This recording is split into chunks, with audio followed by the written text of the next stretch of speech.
বীরভূমের দুবরাজপুরে তৃণমূলের গোষ্ঠী কোন্দল। শুক্রবার রাতে গ্রাম জুড়ে চলল তৃণমূলের দুপক্ষের তাণ্ডব। বোমাবাজিতে অতিষ্ঠ বাসিন্দারা।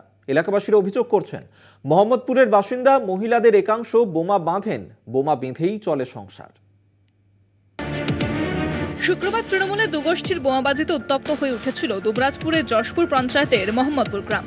স্থানীয়দের অভিযোগ, রাত 8টা নাগাদ সংঘর্ষ বাধে তৃণমূল কর্মী আজম শেখ ও সেলিম শেখের গোষ্ঠীর মধ্যে। তৃণমূলের দুগোষ্ঠীর সংঘর্ষে ভয়ঙ্কর ক্ষতি হয়েছে এলাকার বাসিন্দাদের বাড়ি।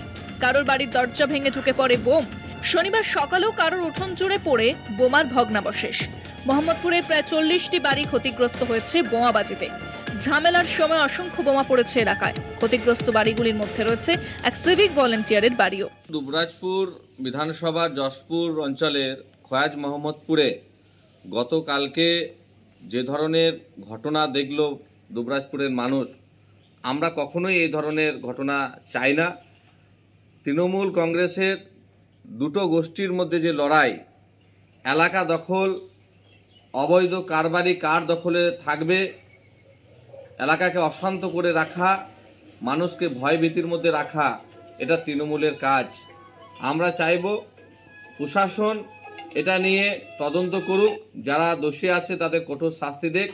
দেখুন, গতকালকের যে ঘটনা যশপুর অঞ্চলে ঘটেছে, সেই ঘটনাটা আমাদের কাছে যা খবর আছে, এটি মোটেই রাজনৈতিক কোনো ঝামেলা নয়। তবে হ্যাঁ, ব্যক্তিগত স্বার্থ চরিতার্থ করার জন্য কেউ কেউ কোনো সময় রাজনৈতিক দলের আশ্রয় নেয় এবং তারা ওটাকে রাজনৈতিক ঝামেলা বলে চালাবার চেষ্টা করে, কিন্তু প্রশাসন সক্রিয় আছে। এদিকে বোমা বাঁধা নিয়ে চাঞ্চল্যকর তথ্য সামনে এনেছেন মোহাম্মদপুরের বাসিন্দারা। গ্রামের মেয়েরাও বোমা বাঁধছেন বলে অভিযোগ করেন তারা। এত বোমাবাজি খায় না যে কেউ কাজ কাম করে না, সব লুটপাট করে একবার করে ঝামেলা করে আর লুটপাট করে নিজে খায়। এত ঝামেলা, প্রচণ্ড পরিমাণে এই গ্রামে ঝামেলা। পার্টি করবে, ছেলেরা করবে, মেয়েরাও ঝামেলা করছে, মেয়েরাই বোম বাঁধছে, মেয়েরা যত করছে, মেয়েরাও যত করছে। বোমাবাজিতে রক্ষা পায়নি সিভিক ভলেন্টিয়ারের বাড়িও। ক্ষতিগ্রস্ত হয়েছে একটি বাইকও। পরিস্থিতি সামলাতে এলাকায় পৌঁছয় বিশাল পুলিশ বাহিনী। বোমাবাজিতে একদিকে যেমন আতঙ্কিত, অন্যদিকে তেমনি অতিষ্ঠ মোহাম্মদপুরের বাসিন্দারা। না, কেউ না বাড়িতে, ফাঁকা বাড়ি। সবাই কি ভয়ে পালিয়ে গেছে? হ্যাঁ, সব ভয়ে পালিয়ে গেছে। যত বোম চার্জ করছে বাড়িতে, মারধর, ওই কত দেখতে তো পাচ্ছেন যে কত বোমা চার্জ করেছে। কি করে ছেলেরা থাকবে ভয়ে? পুলিশ এসেছিল?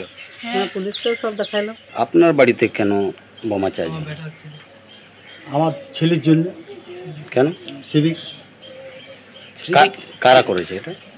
এটা সালিমের দল বল। আপনারা কোন দল করেন? হ্যাঁ, আপনারা কোন দল করেন? তৃণমূলই করি। দুটো গোষ্ঠী? আজামের গোষ্ঠী, আচ্ছা, আর সালিমের গোষ্ঠী এই কাণ্ডটা করি। দুবরাজপুরের মোহাম্মদপুরের বাসিন্দারা দিনে দুপুরে বোমাবাজিতে অভ্যস্ত। বোমাবাজির দৌলতে স্কুল পড়ুয়া থেকে সাধারণ মানুষ সকলেরই স্বাভাবিক জীবনযাপন কষ্টকর হয়ে উঠছে বলে অভিযোগ।